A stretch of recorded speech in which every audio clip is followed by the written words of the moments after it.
Assalamualaikum warahmatullahi wabarakatuh. Berjumpa lagi dengan saya Edi Prayitno.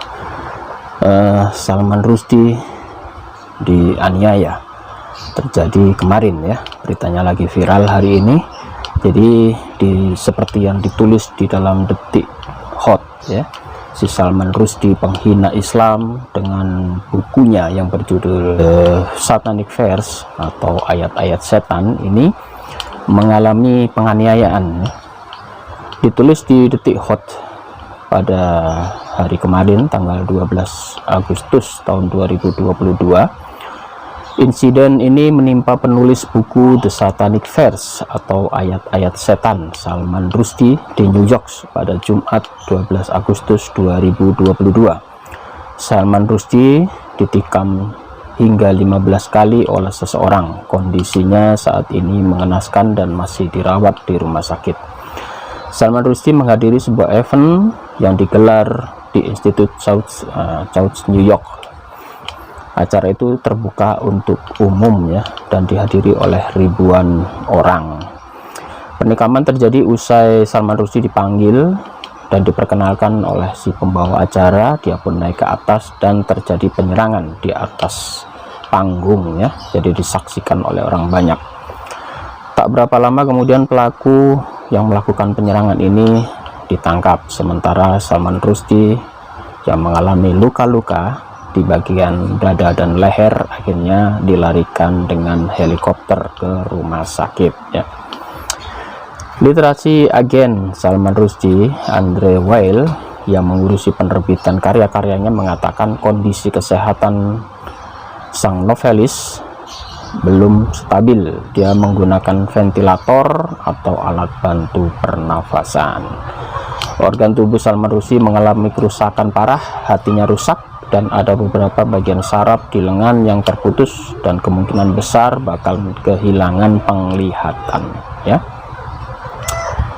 Dalam acara tersebut ternyata bukan hanya Salman Rushdie saja yang diserang, namun seorang moderator bernama Henry Rees juga mengalami penyerangan, tetapi kondisinya tidak separah Salman Rushdie. Jadi si Salman Rushdie ini sudah berkali-kali mengalami atau diancam ya, karena si Salman Rushdie ini menerbitkan buku yang isinya menghujat Nabi Muhammad dan juga Islam. Ada fakta-fakta menarik sebetulnya kalau kita berbicara soal Salman Rushdie ini ya. Pertama yaitu The Satanic Verse, ini buku yang kontroversial yang dia tulis pada tahun 1989. Novel keempat Salman Rushdie ini, novel keempat sang penulis menceritakan tokoh utama bernama Mahun, dan ini kemungkinan besar ditujukan pada Nabi Muhammad. Diceritakan secara kilas balik paralel dengan dua tokoh utama lainnya yaitu Gibril Faista dan Saladin Khamkhar. Sebagian ceritanya terinspirasi dari cerita Nabi Muhammad, dan cerita itu penuh hujatan dan menghina Nabi Muhammad. Kemudian yang kedua, dianggap menistakan Islam. Bagi umat muslim, novel ini The Satanic Verse penuh dengan sara sampai tidak boleh beredar di India. Novel pun menyulut kerusuhan di Pakistan dan beberapa negara mayoritas Islam lainnya di dunia. Salman Rushdie dianggap tidak menghormati Nabi Muhammad karena berani menggambarkan Nabi ke-25 itu secara belak-belakan. Novelis yang lahir di India dari keluarga muslim itu menyebabkan kerusuhan massal di Bombay. 45 orang tewas akibat kerusuhan buku tersebut. Novelnya dilarang beredar akibat kerusuhan tersebut. Berbagai pihak yang mencoba menerbitkan dan menerjemahkan juga mendapat ancaman pembunuhan. Pada tahun 1991, seorang penerjemah Jepang, Hitoshi Igarashi, dari buku The Satanic Verse ditikam sampai mati. Seorang penerjemah Italia juga, Entro Capriolo, sempat mendapat serangan tetapi selamat dari serangan yang terjadi di apartemen di Mila. Di Turki, penerjemah The Satanic Verse Aziz Nazin berhasil kabur dari upaya pembakaran hotel saat beliau ada di sana, dan 33 tamu lainnya yang menginap akhirnya tewas terbakar. Kemungkinan besar peristiwa tersebut karena ia menginap di sana pada tahun 1993. Penerbit buku asal Norwegia ditembak 3 kali dan selamat.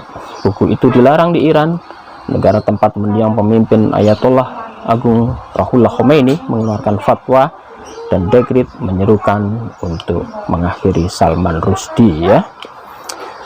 Hidup Salman Rushdie bersembunyi dan berpindah-pindah. Sebelum dinyatakan tidak bersalah pada 19 September 2001, ia hidup dalam ketakutan dan berbagai ancaman. Pembunuhan dilontarkan padanya selama ia bersembunyi. Ia menggunakan nama-nama samaran dan jarang muncul ke hadapan publik. Dalam sebuah wawancara, ia mengatakan sudah aktif lagi muncul di acara sejak tahun 2001.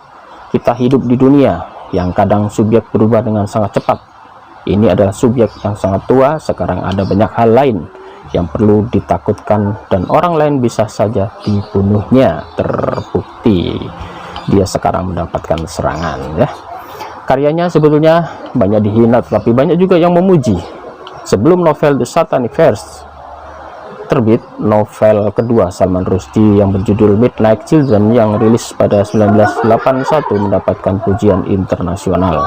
Novel tersebut memenangkan ajang penghargaan buku Booker Prize di Inggris karena sukses menggambarkan India pasca kemerdekaan.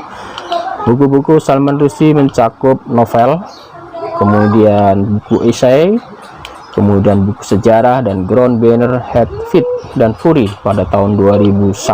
Dalam 2 dekade terakhir, ia telah menerbitkan Salimer the Clown, The End of Loans, The Yes Age, Monsten, 28 Night, The Golden House, serta karya-karya lainnya. Yang menarik di sini adalah iming-iming hadiah yang sangat menggiurkan dari Ayatollah Khomeini waktu itu.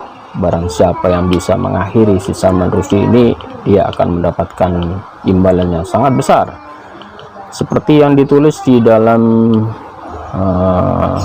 di Republika.com, di sana ditulis ya, Republika.com di sana menceritakan bahwa buku ayat-ayat setan yang terbit tahun 1988 ini menuai ancaman dari dunia Islam karena isinya menghina Nabi Muhammad. Di dalam novel nama sang Nabi ditulis Mahon. Meski lahir dari keluarga Muslim, Rushdie mengaku dirinya tak menjalankan syariat Islam, dan pada kesempatan lain si Rushdie ini mengatakan dia saat ini sebagai ateis. Setahun kemudian, Ayatollah Khomeini mengeluarkan fatwa hukuman kepada dia dengan iming-iming hadiah yang sangat besar, yaitu $3 juta dengan kurs hari ini bisa sekitar 43,9 miliar. Ditawarkan bagi siapapun yang bisa melakukannya. Dan di tahun 2012, sebuah yayasan di Iran juga menambahkan jumlah yang ditawarkan ditambah menjadi 500.000 US dollar atau 7,3 miliar, sehingga totalnya menjadi 50 miliar. Itu bagi orang yang bisa mengakhiri si Salman Rushdie ya. Jadi si Salman Rushdie ini adalah seorang yang sangat kontroversial sejak tahun 1988. Dulu bukunya sangat rame ya, bahkan sempat menghebohkan di seluruh dunia. Bukunya ini sempat dilarang beredar di negara-negara muslim, di India, di Indonesia, apalagi di negara-negara muslim semua dilarang.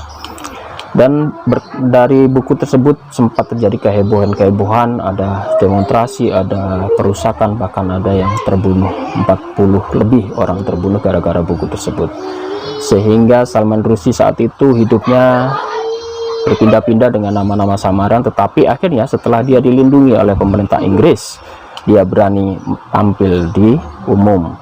Dan saat dia tampil di umum dalam sebuah acara yang kemarin diadakan di Amerika Serikat, insiden ini terjadi ya.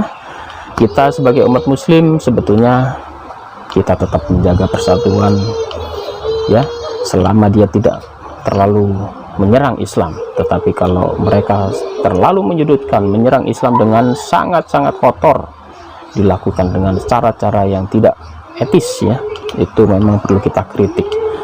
Dan kita berharap di Indonesia tetap aman, hubungan antar agama tetap harmonis, tidak terjadi masalah. Meskipun si Salman Rushdie ini mengaku dirinya bukan beragama sekarang, dia mengaku dia sekarang seorang ateis.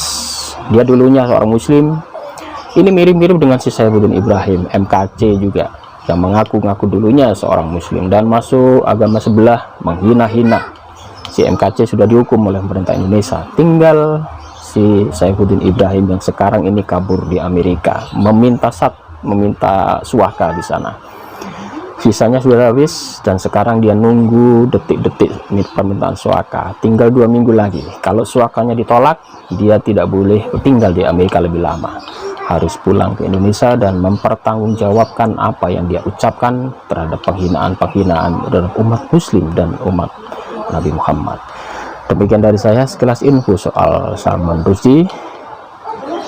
Semoga bermanfaat dan ayo tetap bersatu umat muslim di Indonesia dan terhadap agama-agama yang ada di Indonesia. Wabillahi taufiq wal hidayah. Wassalamualaikum warahmatullahi wabarakatuh.